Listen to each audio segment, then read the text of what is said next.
கர்த்தருக்கு ஸ்தோத்திரம். இன்னைக்கு நம்ம கூட கர்த்தர் பேச போகிற வசனம் 91ஆம் சங்கீதம் அதன் 7ஆம் வசனம்.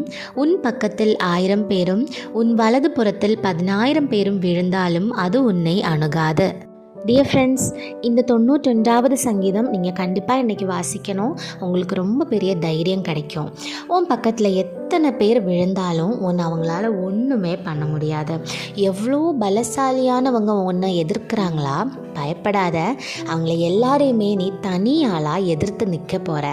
எப்படி கோலியாத்தை தாவீது ஒரே கல்லால் சாச்சாரோ, எப்படி தானியேல் சிங்கக்குழிக்குள்ள கர்த்தர் அவரை காத்தாரோ, அதே மாதிரி எவ்வளோ பெரிய பிரச்சனைக்கு நடுவில் நீ இருக்கிறியோ, பிரச்சனையோட அளவு எவ்வளோ பெருசோ, நோயோட அளவு எவ்வளோ பெருசோ, கடனோட அளவு எவ்வளோ பெருசோ, உனக்கு எதிராக இருக்கிற மனுஷங்களோட பலம் எவ்வளோ பெருசோ, அதை விட ரொம்ப பெரியவர் உன் கூட இருக்காரு. பிரைஸ்